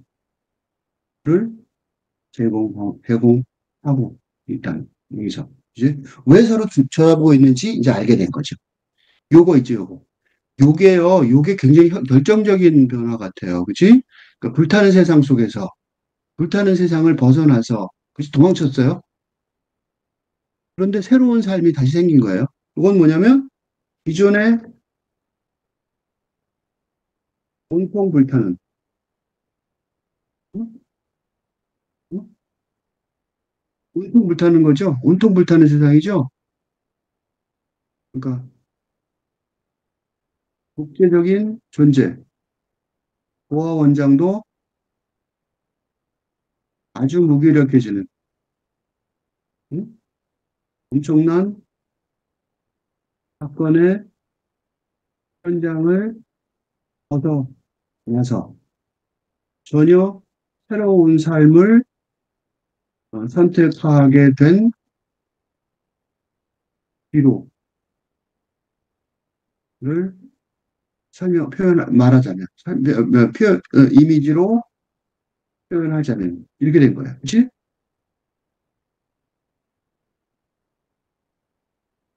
그렇죠? 혼자 새로운 세상으로 가는 거예요.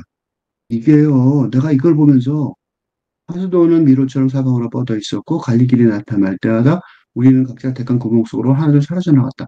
그래 놓고 꾸벅지 돌다가 어둠에 입술이 달짝이는 소리가 걸었는데, 눈 뜨고 혼자 있고, 올라가고, 희미한 빛, 천장에서 향하는 희미한 빛이 새어들고 있고, 이걸요, 내가 겪었어요.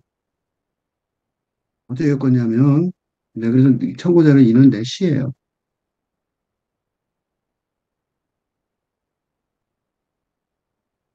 천국의 손길을 거부했다. 그 사람을 읽어드릴게요.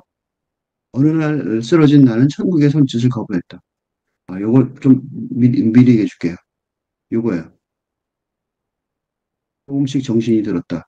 누가 있었다. 여기서부터 현실이에요. 주변이 시끄러웠다. 주변의 얼굴에 공포가 있었다.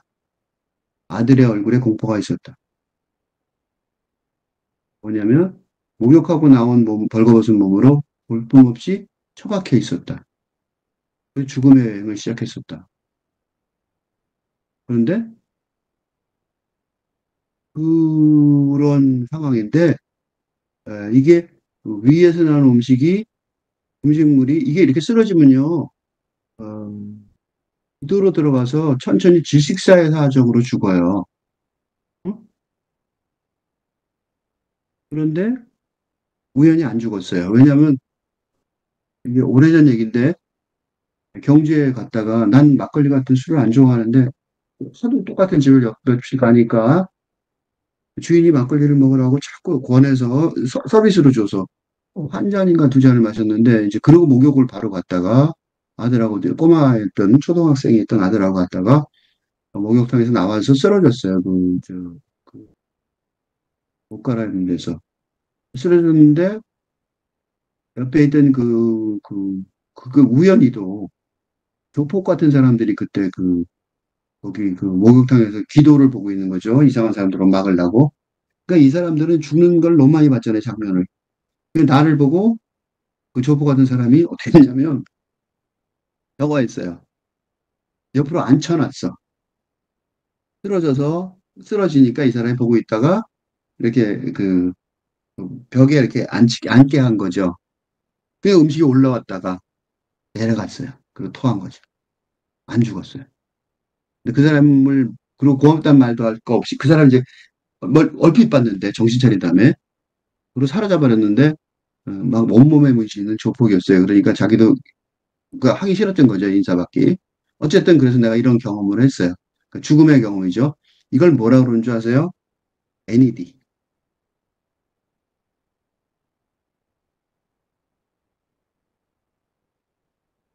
유명한 요새 요거 많이 하는데 어, 어, Near Death Experience.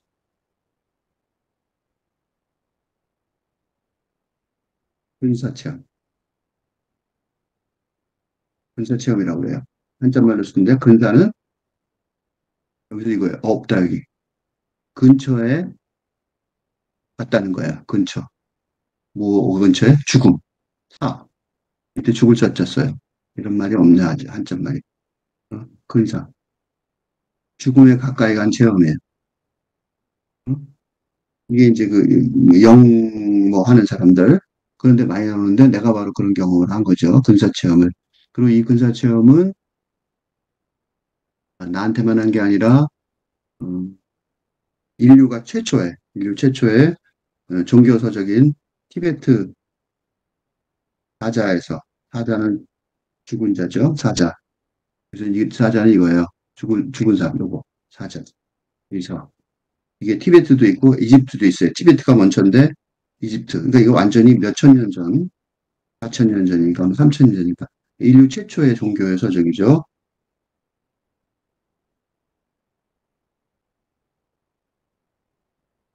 근데 이게 불교의 삼칠제. 그래서 죽은 다음에 세 번이, 3이 7일, 20일 후에 다시 제사를 지내잖아요. 그게 왜 그러냐면, 윤회, 그러니까 윤회, 돌아간단 말이죠. 윤회를 감안한. 살이 뺑뺑 돌면서 간다는 거예요. 이거를 내가 경험했어요. 이 말을 이해를 해요. 보세요, 이제. 어느 날 쓰러진 나는 천국의 선짓을 거부했다. 뭐가 불렀다니까? 무섭지 않았다. 반가웠다. 티베트 사자의 설을 보라. 쓰러진 육체의 영혼에게 온통 빛나는 은빛의 세계가 손짓했다. 이게 이제 첫 번째로 그렇대요. 진짜로 티베트 사자에서, 그리고 나도 읽어봤어요. 티베트 사자에서. 이게 이제 인간으로 환생하는 첫 번째 환생이 이제 은빛으로 나온대요. 그 티베트 사자에서에 의하면. 되게 웃기죠? 내가 그때 따라갔으면 이제 죽고 이제 다른 인간이 됐겠죠. 모르겠어요. 진짜인지 아닌지는. 나도 안 적어봤으니까 모르죠. 하여튼 그렇게 느꼈단 말이지. 이제 편히 살아서 이제 당신의 고통은 끝났다. 그러나 쓰러진 나는 은빛의 손짓을 거부했다. 근데 그때 내가 거부했어요. 마음적으로. 천국이라도 싫다. 고통을 벗어나지 않겠다. 천국의 분명히 불름을 받았어요. 그건 느꼈는데, 고통을 벗어난다는 거는 도피라고 생각했어요. 천국도 도피다. 도망가지 않겠다. 티베트 사자의 설을 보라. 제일 빛나는 세계의 손짓이다. 천국의 천사의 은빛의 손짓이다. 천국이라도 싫다. 진짜 그렇게 생각했어요. 육체를 버리고 가지 않겠다. 맛있게 맛있게 먹으며 가겠다. 그렇게 생각했어요. 고통을 버리지 않고 함께 가겠다. 티베트 사자의 설을 버리겠다. 어느 날 쓰러진 나는 천국의 천사의 은빛의 손질을 거부했다. 육체를 버리지 않겠다. 고통을 버리지 않겠다. 은빛의 인물들이 놀랬다. 나는 웃었다. 꿀떡 삼켰다. 이 꿀떡 삼켰다가 그 올라오는 그 음식물을 다 삼킨 거죠. 맛있게 마시며 먹으러 가겠다. 이건 중간이에요. 그러니까 조금씩 정신이 들었다. 그 순간에 누워 있었다. 주변이 시끄러웠다. 주변 얼굴에 공포가 있었다. 아들의 얼굴에 공포가 있었다. 위에서 올라온 음식물이 기도로 들어갔다면 천천히 지식사의 과정을 밟고 있었겠다. 맛있게 먹으며 천국의 천사의 은빛의 손짓을 거부하며 의지로 삼켰다. 구역을 하고 나온 벌거벗은 몸으로 볼품없이 처박혀 있었다. 죽음의 어, 여행을 시작했었다. 죽음은 그저 고통이 아니었다. 죽음은 고통이 아니었다. 그저 다른 새의 시작이었다. 나쁘지 않은 시작이었다. 그저 다른 세계. 이게요, NED, 근사체험한 사람들이 그래서 용기가 생긴대요. 죽음이 고통이고, 이상한 게 아니고 다른 시작일 뿐이라는 거죠. 그것도 나쁘지 않은 시작이라는. 고통을 버리고, 육체를 버리고, 먹을 것을 버리고, 천국의, 은빛의 세계에 천사에 가지 않게. 나는 정말 아주 다르다라는, 윌리엄 사이너 2005년대 시집에. 다시 돌아가서 보시면, 이거 보세요. 우리는 칠흑같이 검고 축축한 어둠 속을 걸었다.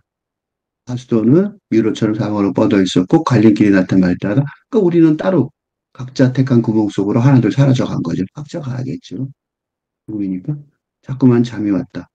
꾸벅꾸벅 졸면서 저 멀리 어둠에 입술이 달싹이는 소리를 향해 걸었다. 그죠? 둘을 떴을 때 나 혼자 있었다. 천장에서 희미한 빛이 새들고 있었다.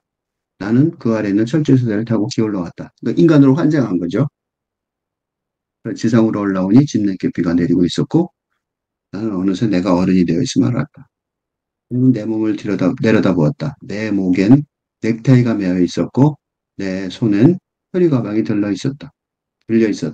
잿빛의 인파 속에서 나는 출근하기 위해 서둘러 전차에 올라탔다. 이제 이야기의 발단이면 이야기의 전개가 있어야 되겠죠? 이야기의 전개는 뭐예요? 왜 전개가 발단이고 전개고 그 뭐라면 절정이 있어야겠죠? 그 절정. 그 절정이 두 개가 여기 있단 말이죠. 하나 이렇게 있고, 그다음에 또 하나 이렇게 있고, 그죠? 아, 요거 전개 같아요. 왜냐하면 보시면 소매치기로 사용한다. 저 아이의 얘기죠, 이제. 아재 전개예요. 이건 3차 전개. 3차 전개는 뭐냐면 이 상대방, 그치? 소매치기 아이의 음, 후생. 전생은 우리 같이 살았던 애프터 라이프죠.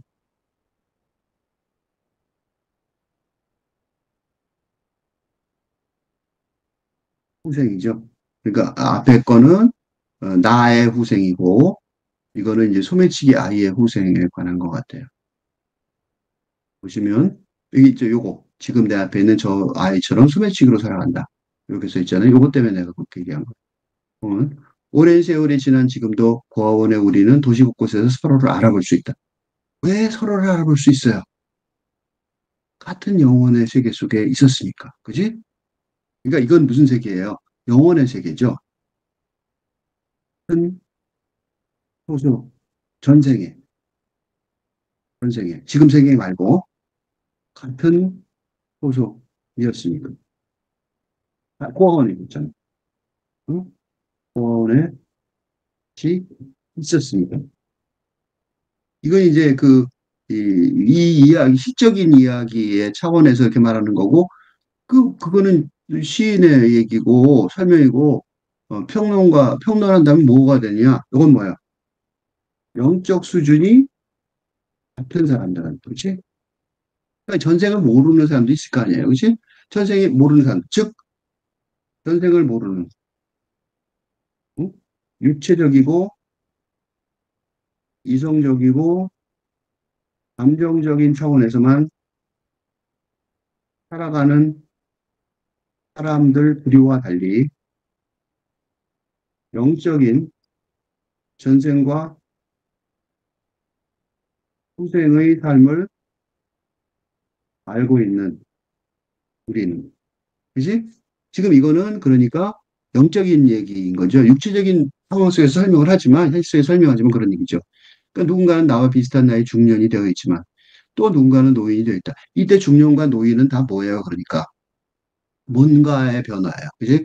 누군가는 작가가 되었고 누군가는 사모니, 누군가는 요나가 되었다. 요나란 말이 이게 현실 얘기가 아닌 게 증명되는 게 지금 이런 후생의 인생에 관한 설명이 현실 세계에 관한 것이 아님을 확인하여 주듯이 어, 구약 성경의 선지자의 이름이 등장하는데, 그죠? 요나는 현실 세계에서 있을 수가 없잖아. 그지? 그러니까 이제 이거를 일부러 그런 거예요. 그 요나가 되었다. 이거 일부러 그러는 거예요. 이거 현실 세계 속에서 뭐, 너 성경에 했더니 너는 무슨 뭐 판사가 됐고 넌 교수가 됐더래. 뭐 그거, 그런 식으로 하면 안 된다는 거야. 그런 식으로 읽지 마. 그렇게 딱 해주는 거야. 요나 때문에. 그러나 대부분은 나이를 전혀 먹지 않아 여전히 아이로 남아 있었다. 이게 좋은 건지 나쁜 건지 지금 판단해야 되죠. 여전히 아이로 남아 있다. 이게 이제 이 시세계의 가장 중요한 핵심적인 주제를 판단하는 이 시적 상상력의 주제 의식을 판단하는 위한 핵심 논리일 수 있는데, 그게 나이를 먹지 않는다는 거예요. 앞에 소매치기 아이하고 왜 긴장하냐면, 이 소매치기 아이가 이게 솔직히 말하면, 이 소매치기 아이가 아이로 남아있다는 것이 후생의 성공인지 실패인지, 응? 를 판가름하는 중요한 잣대가 되고 있기 때문에. 그렇죠? 그러니까 아이로 남아 이게 좋은 거야 나쁜 거야? 이게 문제잖아요. 물론 현실 세계 속에서는 불황화가 되거나, 그렇지? 도시 뒷골목을 떠돌거나 내 앞에 앉아 있으면 소매치기로 살아간다는 거. 이건 현실 속의 얘기죠. 근데 이런 현실 속에 이 불황아나 소매치기라는 이 현실 속의 비천한 소명이 별로 중요하지 않은 이유는 이 이야기 자체가 현실 속에 현실 세계의 기준으로 평가할 수 없는, 응? 그지? 그 근대적인 자본주의 중심, 좀 더 말하면 돈 중심의 평가할 수 없는 차원에서 벌어지고 있기 때문입니다. 그죠? 이게 지금 불황화가 되고 소매치기가 되고 이게 나쁜 건지 좋은 건지 알 수가 없단 말이죠. 이제 두 개 남았어요. 그치? 두 개 남았어요. 이게 뭐냐면 이야기의 절정이고, 절정이 저기서는 이건 이야기의 절정이에요. 뭔가 이제 그 질문을 했죠. 우리가 그 질문을 갖고 있죠. 그 절정이고 마지막에 뭐가 있어요? 결말이죠. 이야기의 결말. 단짠한 서서히 속도를 줄이면 눈에 보이죠?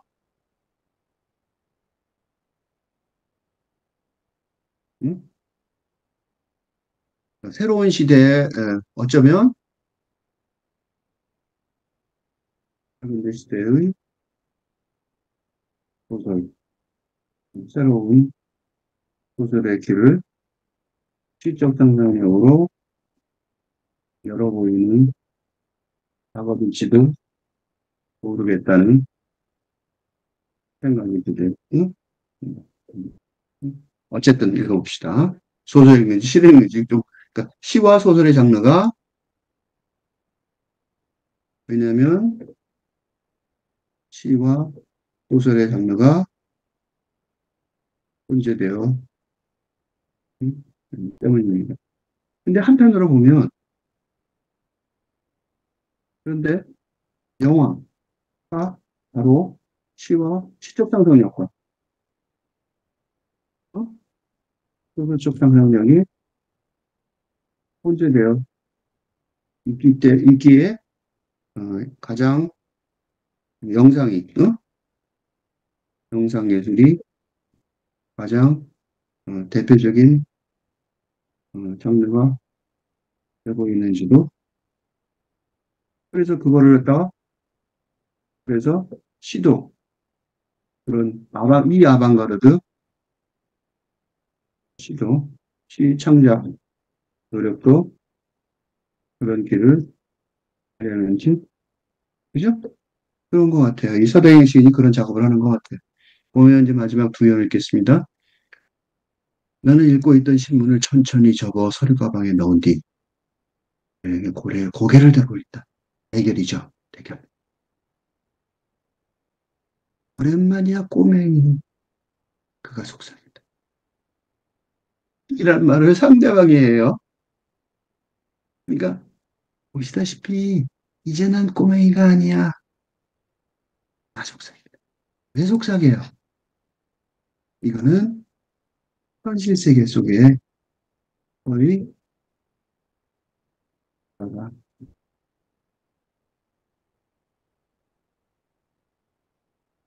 현실 세계 속이라면 배달하면 소리쳐야 들리는 상황이 됩니다. 우리는 그러니까 이 대화는 영혼의 차원에서 진행되고 그죠? 그중에 상대방 건너편에 있잖아. 거기에만 들어올렸는데 얘기하는 거잖아. 매트릭스 무슨 그런 영화 같죠? 영화적 상상력이 있어요. 응? 영화적 상상력을 하는 응? 꿀꼬맹이라고 얘기해요. 상대방이. 요즘 재미가 어때?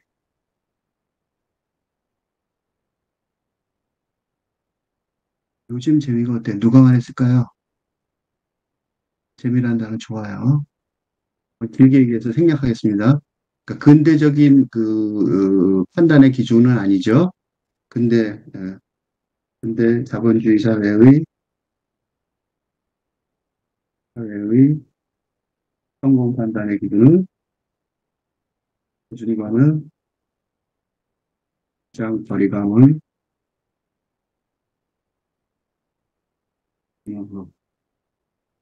개념이 재미란 말을 썼어요. 재미가 어때? 난 재미란 단어 참 좋아하죠. 자본주의사가 가장 먼 거죠. 그는 친구 듣더니 누가 말했는지 모르겠어요. 아니면 내가 말한 것 같아요. 왜냐하면 대답을 보면, 그러니까 이 나도, 그러니까 이거는 뭘 뜻하냐면, 그러니까 나도 중년의 로 나이가 들었지만, 음, 재미를 으로 성공을 한다 하니까, 본주의 근대에 행복하지 않았다는 것을, 않았다는 증거가 되며, 그래서 그와 솔직한 대화를 나눌 수 있는 자격이 생깁니다. 생기면. 그래서 그가 아는 거예요. 아, 얘도, 응? 그래서 그가 뭐라 그래요? 싱크 둡더니. 싱크 굽는 거예요. 싱크 둡더니. 어? 물 들지 않았네, 이거지? 팔을 내밀어 혓바닥에 붙은 면도날을.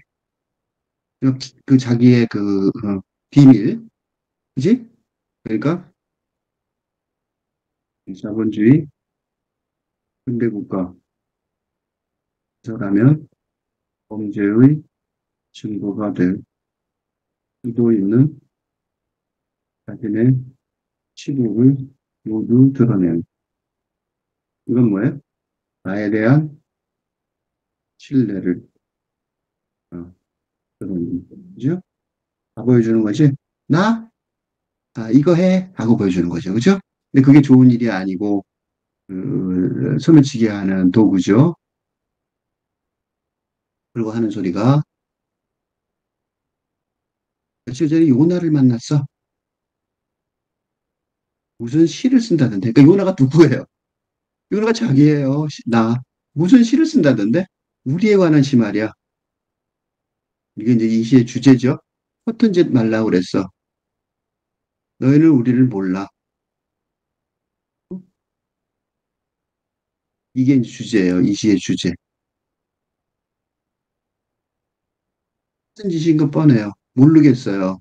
허튼 짓인 것 같아요. 시 쓰기가. 그지? 그렇지만 안 할 수가 없는 거죠. 도시를 가로지르며 우리가 바라보는 세상은 골방에 틀어박혀서 내가 바라보는 세상과 달라. 그지? 알고 있어요. 이거는 무슨 자각이에요? 시인의 자각이에요. 응? 시인의 음, 자신의 결함, 시인의 한계에 관한 자각을 말하는 거지. 그러니까 책상 골방에 앉혀서 바라보는 세상이 응? 도시를 가로지며 바라보는 세상하고 다를 거라는 걸 알고 있어요. 넌 책을 많이 읽었지? 이게 이제 계속해서 이 시인의 그 시에 나오는 것 같은데, 넌 책이라는 잿빛 꿈속에 널 가뒀어. 왜냐하면 책은 음, 근대 시대까지, 그지? 근대 시대까지 생산되었기에 응? 팔근대 시대를 대비하는 새로운 꿈을 말해주는 내용이 있습니다. 그지? 없단 말이에요. 책이라는 거는 그래서 책을 읽을 때 굉장히 어려운 게 요새 책 읽기가 어려운 이유가 바로 이것 때문이에요. 열심히 뒤지고 찾지만 사실은 없죠. 잿빛 꿈밖에 없죠. 그리고 그 꿈에서 깨어날 생각이 없죠. 이 꿈에서 깨어날 생각을 하는 게 중요하단 말이죠. 그지? 그 꿈에서 깨어날 생각이 없는데 이거를 어떻게 해요? 시, 시 창작이 바로 이런 잿빛 꿈에서 깨어나려는 어?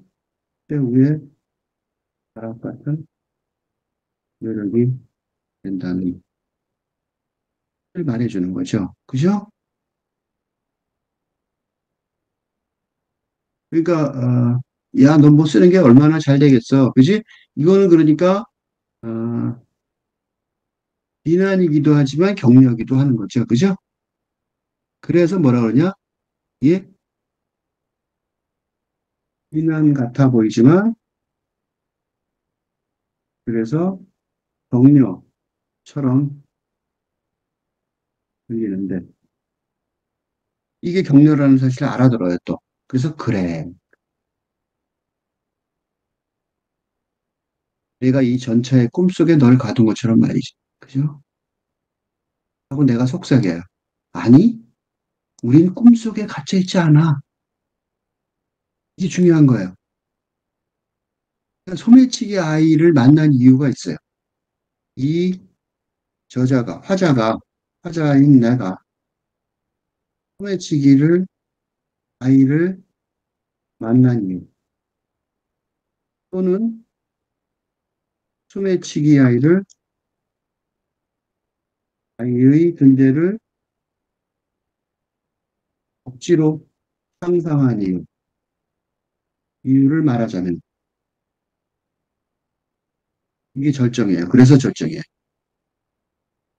이 부분이 인시 이야기의 인시 이야기, 즉 한문시의 절정이 되는데 뭐라고 말해요? 아니, 우린 꿈속에 갇혀 있지 않아. 그죠? 그런 꿈속에 갇혀 있지 않으려고 시작업을 하는 거죠. 전차를 갈아타듯 꿈에서 꿈으로 옮겨 다닐 뿐이지. 그러니까 이게 뭐냐면 전차를 갈아타듯. 그러니까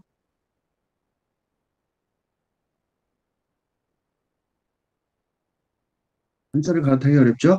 그러니까 한문적, 근대의 한문적 세계관을 벗어나서 다른 세계관을 자유롭게 찾아다니듯이 응?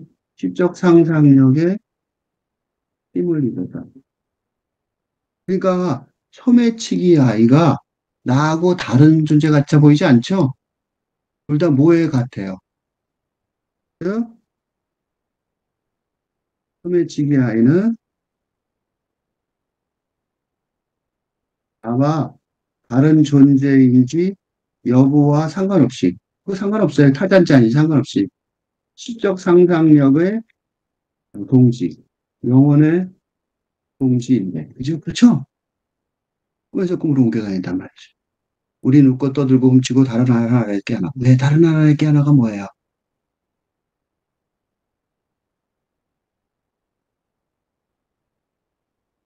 드디어 밝은데 시대에 적합한 꿈의 세계를 상상력으로 구축하여 현실화할 수 있게 되는 경우가 이따금 벌어지듯이. 이게 시를 쓰는 이유예요. 이게 공부라는 이유고. 다른 하나라에서 깨어나려고 그러는 거예요. 그러니까 우리는 꿈이고 동시에 꿈이 아니지. 멋있는 말이죠. 이게 결정이에요. 꿈이고 꿈이 아니어야 돼요. 그러니까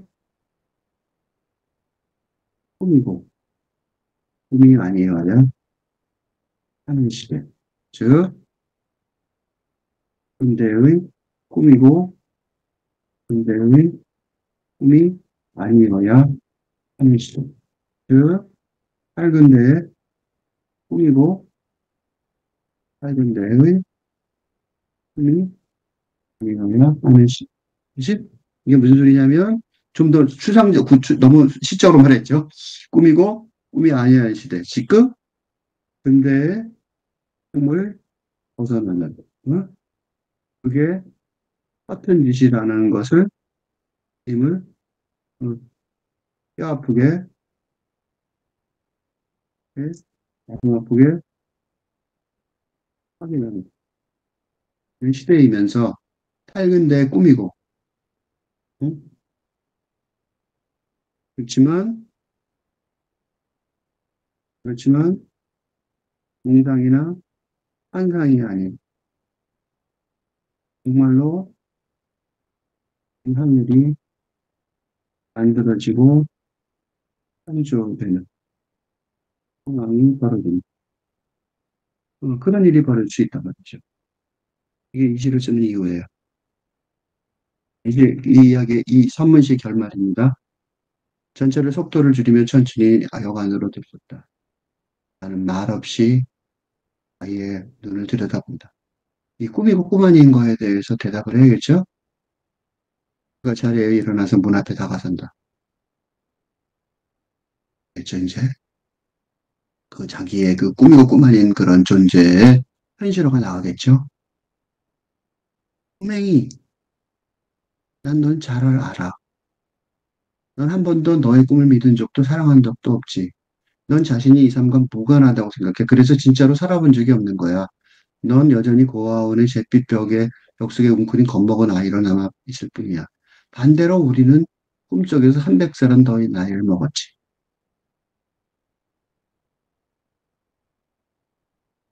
그러니까 꿈의 가 아니라 우리가 용감하게 현실을, 용감하게 꿈을 이루지도 못하면서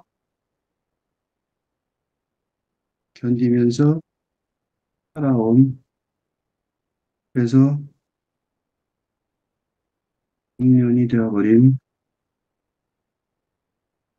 우리지만, 나지만,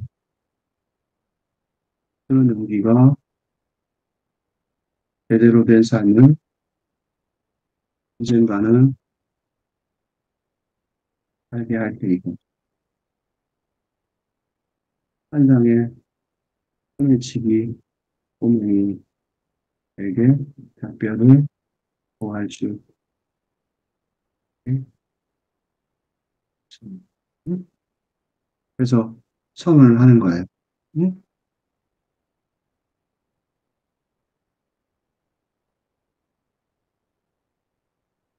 꼬맹이, 난 널 잘 알아. 넌 한 번도 너의 꿈을 믿은 적도 사랑한 적도 없지. 넌 자신이 이 삶과 무관하다고 생각해. 그래서 진짜로 살아본 적이 없는 거야. 넌 여전히 고아원의 잿빛 벽 속에 웅크린 겁먹은 아이 어린애로 남아있을 뿐이야. 반대로 우리는 꿈속에서 300살은 더 나이를 먹었지. 전차가 멈추고 어디선가 호각 소리가 들려온다. 경찰들이 어깨단 내려오는 게 보인다. 잡으러 온 거죠. 신고한 거죠. 전차문이 이제 숨이 막힐 듯 여름에 물 열기 열렸다. 나는 강한 햇빛에 눈을 찡그린 채 소매치기 아이가 플랫폼을 가로질러 건너편 선로를 향해 뛰어내리는 것을 지켜본다. 아름다우시죠?